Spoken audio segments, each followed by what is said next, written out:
But when you can take a workforce housing person, a renter who makes $55,000, $60,000, their average savings in the United States is about $600, lifetime savings. Right. Our average resident savings over 2,800 right now in less than a year and a half. Wow. We have made a shift in their lives. And I think everybody that watches this show knows what the pride of ownership of real estate is, the pride of owning something. They may never own a home, but they own real estate right now. That is theirs. Welcome to the How to Scale Commercial Real Estate Show. Whether you are an active or passive investor, we'll teach you how to scale your real estate investing business into something big. Larry Dorfman is a family person with a penchant for building culture and processes in businesses. Larry, welcome to the show. Thanks for having me. Really excited to talk to you today. I've been reading about your show, and I like how you touch on not just business, but everything. Absolutely, Larry. I appreciate that. There are 3 questions, and the pleasure is mine, by the way, for having great guests like you on the show. You're the ones that make this actually go round, so thank you for coming on today. There are 3 questions I ask every guest who comes on the show. In 90 seconds or less, can you tell me, where did you start, where are you now, and how did you get there? I started years ago in a family business that didn't work out. I learned a lot from a father who was very A personality. I was very A personality. So after about 11 years, I left there and started my own company in 1984.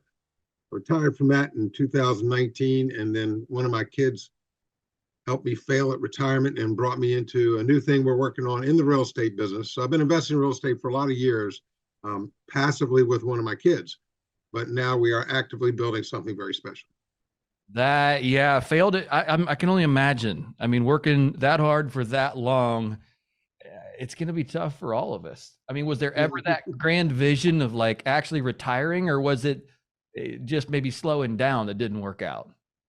Well, it worked out beautifully. I mean, if you retire in 19, a little earlier than I had really planned on it, but was traveling a couple hundred days a year. It really worked out beautifully because this thing called the pandemic happened. And so I have to go see a shrink just to get over the guilt of how much fun I had during pandemic, which was sad because there's a lot of people died and it was a terrible thing. Well, for sure. But I had the opportunity to have, and it actually builds into our story, have one of, actually 2 of my kids, but this particular kid move in our house for 9 months. He was under construction redoing his property. He's the real estate guy. And had him and his wife and his 2 kids. So we had multi-generational living, which we don't get to experience anymore. And I had it for 9 months. We had dinner together every single night.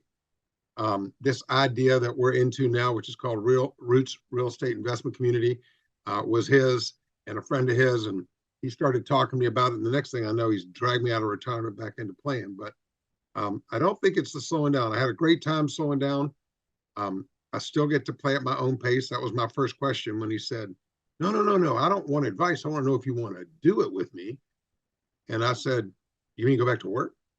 And he said, no, you could just work as much as you want. I just want you to play. I need different minds in here. It has been a blast. It's an honor to be asked by one of your kids to participate. We had all stayed away from working with each other because of my background with my dad. That didn't work out too well. So now we are enjoying it.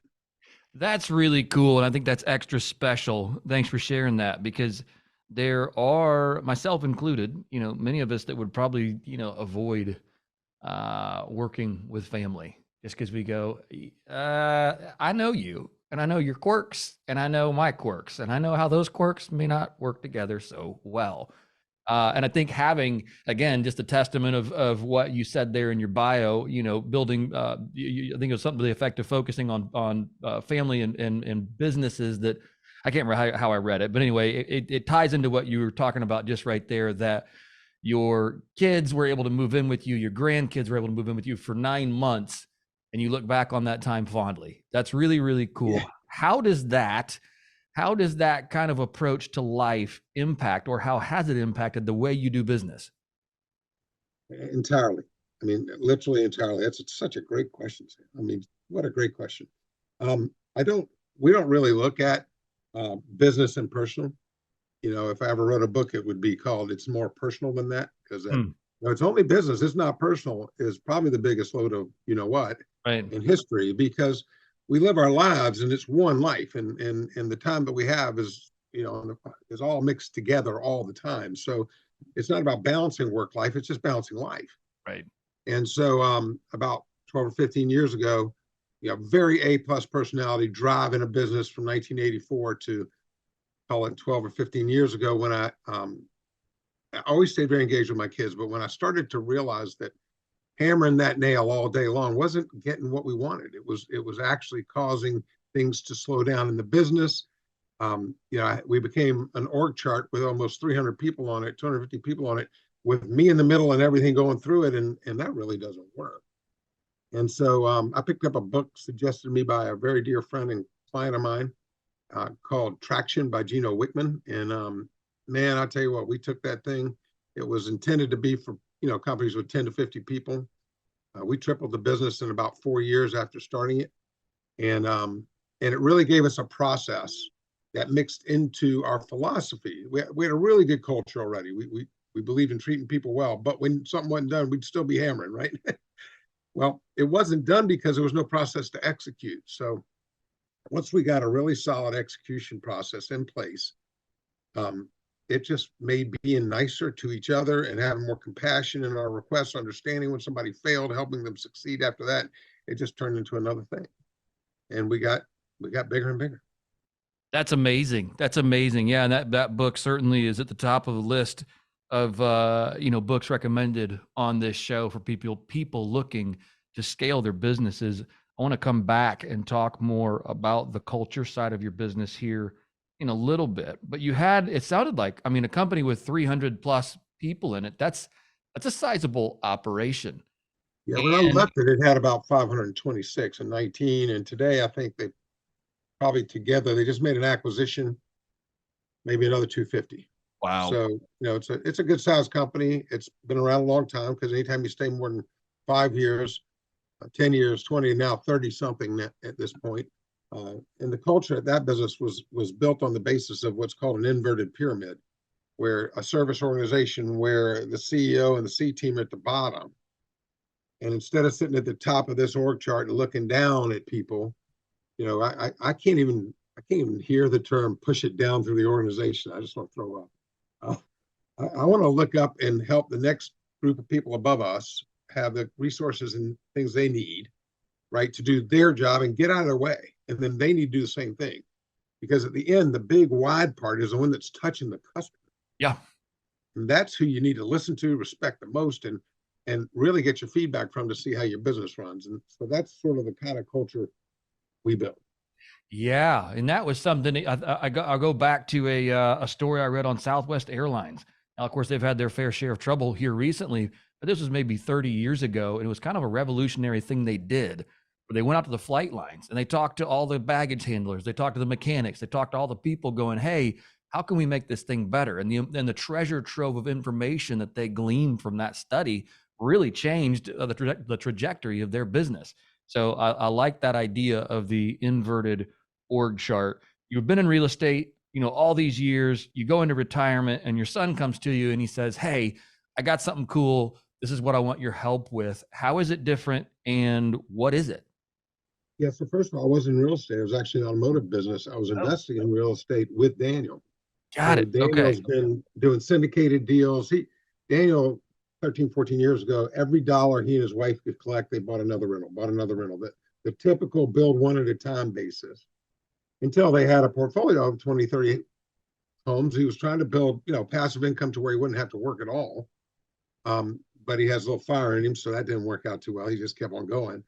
And then, so when I stepped out, I probably was involved in 6 or 7 properties with him. So I've watched and seen his particular extraordinary talent to buy property in a way that is a win for everybody, but still to buy it back a market. Because like the used car business, the real estate business is no different. You make your money when you buy the property, not when you sell it. Right? You're going to sell it when you own it already. You can take your time and sell it to the person who wants it, and you can make the money you need to make. In most markets, if you're patient, have some capital, you can stay longer, right? And as long as it's rented, you're fine. Buying it, though, too many people hurry to buy what they want because they just need to have that other property, and they got 60 grand they want to make a down payment on. Hopefully, they got that much. Many people buy with too little, and then they end up with a property that they didn't really evaluate, and they end up stuck with that piece, right?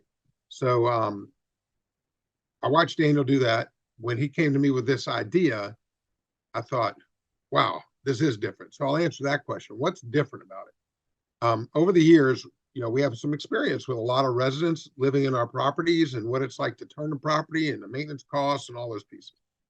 So Daniel's main theory at Roots Investment Community was, what if you actually engage the resident who lives in the property? I mean, people call them tenants, right? Yeah, well, if you call them tenants and you treat them like tenants, you're going to have a tenement when you get it back. And it's going to be, if you talk to workforce housing people and ask them how often they get this security deposit back, it is almost zero. Our estimates are 81% of the time they get nothing. And the other 19, maybe something or occasionally at all. They don't believe they're going to get it back. So they live in it like they're not going to get it back. Daniel's theory was, how do you increase the value of the asset for the investor? Well, bring the resident in and let them be an investor. Let them actually own not just a piece of that property, but a piece of an entire real estate fund that happens at this point to be based in Atlanta, where take their security deposit, and instead of calling a security deposit, call them an investment deposit. And it's invested into the privately held REIT called Roots Investment Community. That is a Reg A fund registered with the SEC, so that anybody, non-accredited investors, can invest as low as $100 and get in. Let those people invest. Let them start to make the same returns as the people who invested to buy the buildings, and you'll get a better turn. Our cost for turning our property, Sam, is 1/3. 1/3 of what it used to be before residents were engaged. And so these residents literally live in the properties like they own it because they do. They take better care of it, and therefore the asset's worth more. That's incredible. I would imagine there would be just some educational hurdles. I love the concept, right? Because yes. No one washes a rental car, right? But you wash your own car. I wash my own car a lot. And it's like, I've never washed a rental car, now that I think about it.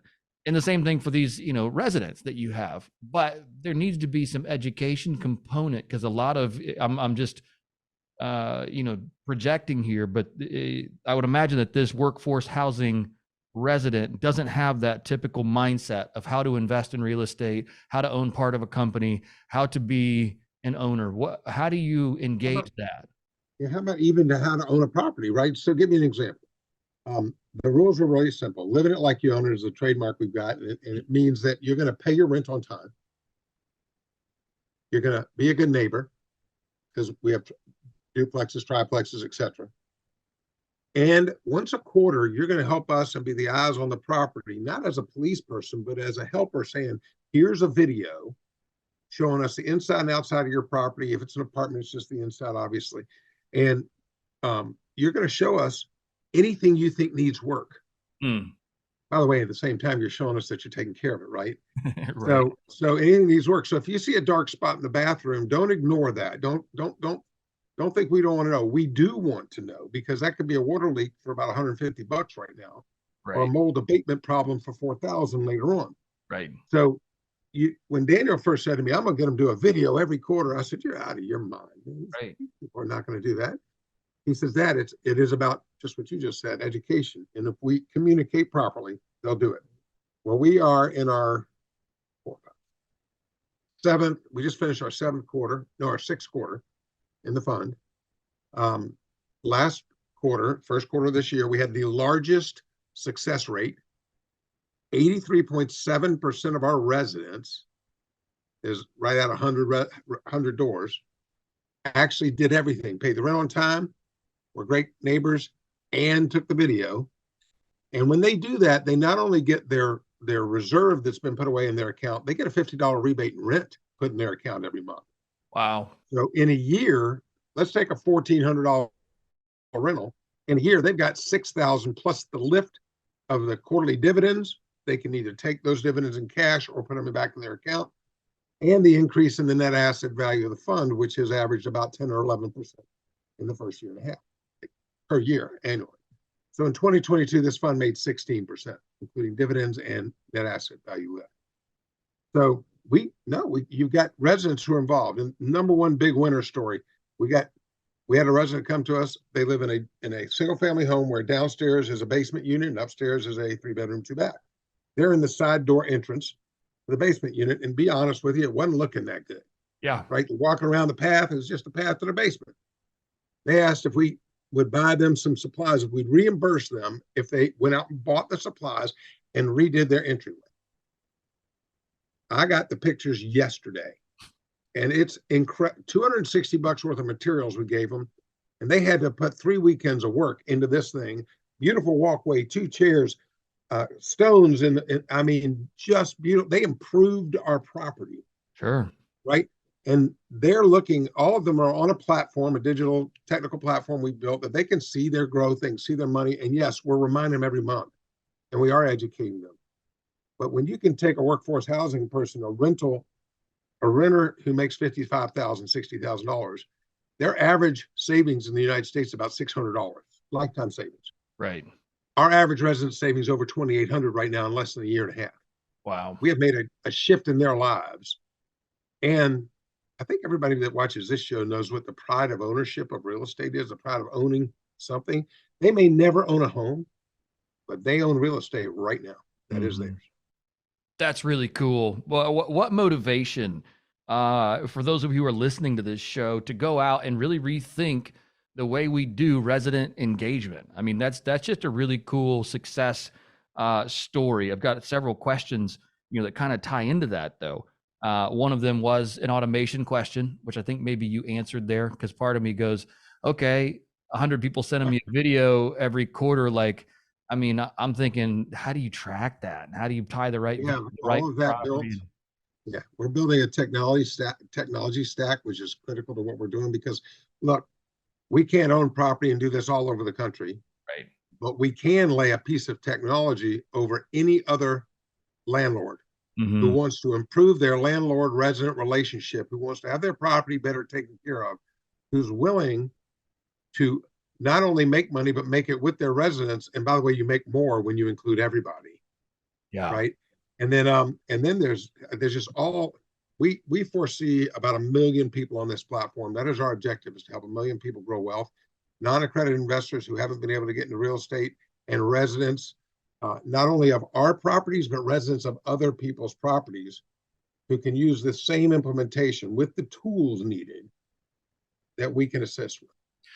Right. No, I like that, because there was, I hear what you're saying. I think you said there's roughly 100 doors right now that you're running this program on. And I kind of just, not even back of the napkin, back of my head, math said, gosh, 100 doors. I would think that the overhead of running a Reg A fund, of kind of doing all of the, the tenant where they can look on their phone and say, hey, this is the value of this, and net asset value of my shares, blah, blah, blah, blah, keeping track of the accounting would become kind of really burdensome at that scale. It is extremely expensive.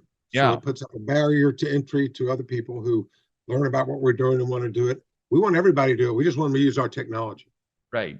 So you're simultaneously building you're building a prop tech platform, but also building a real estate holdings for you and your son and your family. Well, there are over 400 members that have invested in this fund already. Wow. From all over the country. About 90% of them, maybe a little bit more. We've raised $11 million since July 1st of 2021. You talked about scaling. We went to market with no properties. We pay dividends from the first quarter at a 6% dividend rate annually. Because in a REIT, you can make money either lending it as mortgage money, or you can do it as real estate investment. So we took the money that we took in the first quarter, 2.1 million, loaned it to our partner company Seed, who goes out and buys this property for us, acquires it, fully optimizes it, gets a renter in it, gets it making money, trains the residents, puts the right residents in. This Roots Fund doesn't buy any properties that aren't fully occupied and paying a 6% plus cash on cash. So that all happens.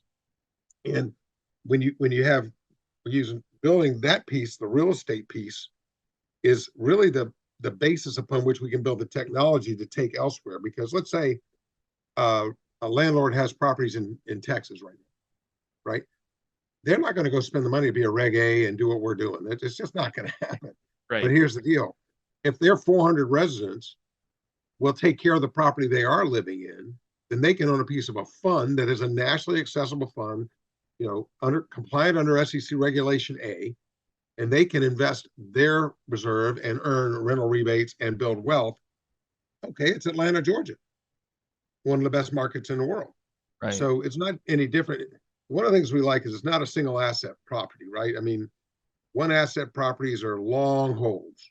Right. You can't ask non-accredited investors to hold for 3 to 5, 7 years. People who invest in REITs invest as little as $100. There's no fee to get in. There's no fee to get out. Unless if you come out in the first year, it's a 6% discount because you're getting paid dividends during that year.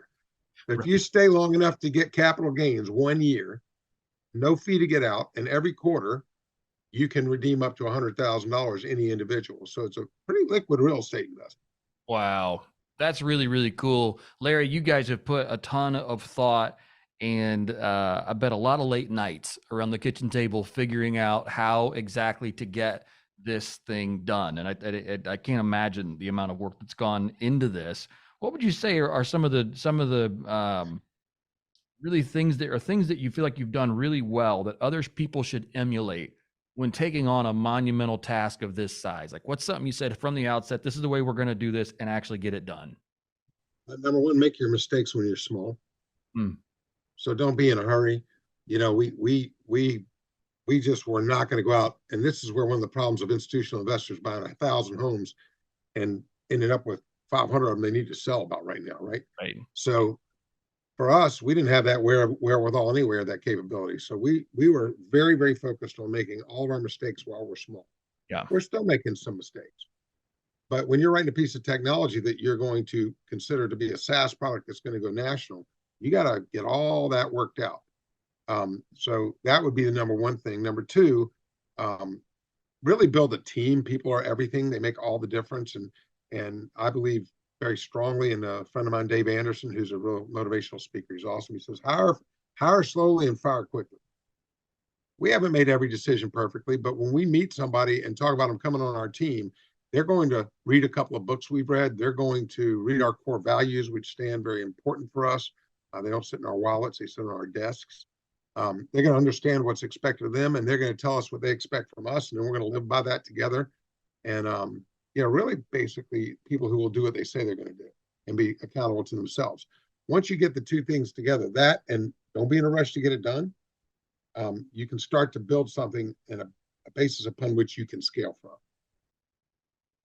Larry, I love it. Thank you for taking the time to come on the show today. I've learned so much from you. Certainly learned a ton from you on the examining the landlord and resident relationship, how you guys are tackling that, how you guys are making residents part really of what it is that you're doing and making a meaningful difference in their lives, but also improving, just the return profiles of your own properties. That's just an exceptional win-win, and it's not something we get to hear about every single day. So that's really cool. I love what you're doing. If our listeners want to get in touch with you and learn more about you, what is the best way to do that? Real simple. You can go to investwithroots.com, where actually you can invest right on the website in about 3 minutes. You can call me personally at 404-732-5910. We are a very personal business. And or you can hit me at ldorfman@investwithroots.com. And love to talk to anybody, questions about it. I really love when we get challenges, Sam, where people go, there's no way you're going to be able to make 16%. Well, you're right if you're counting on a 10% appreciation of every property every year. Right. But there's another way to do it. So if anybody's got a question about that, give me a call or an email and we'll hook up and talk. Sounds great. Thank you again, Larry, for coming on the show today. I do appreciate it. Thank you for having me. Hey, thanks for listening to the How to Scale Commercial Real Estate podcast. If you can do me a favor and subscribe and leave us a review on Apple Podcasts, Spotify, Google Podcasts, whatever platform it is you use to listen, if you can do that for us, that would be a fantastic help to the show. It helps us both attract new listeners as well as rank higher on those directories. So appreciate you listening. Thanks so much and hope to catch you on the next episode.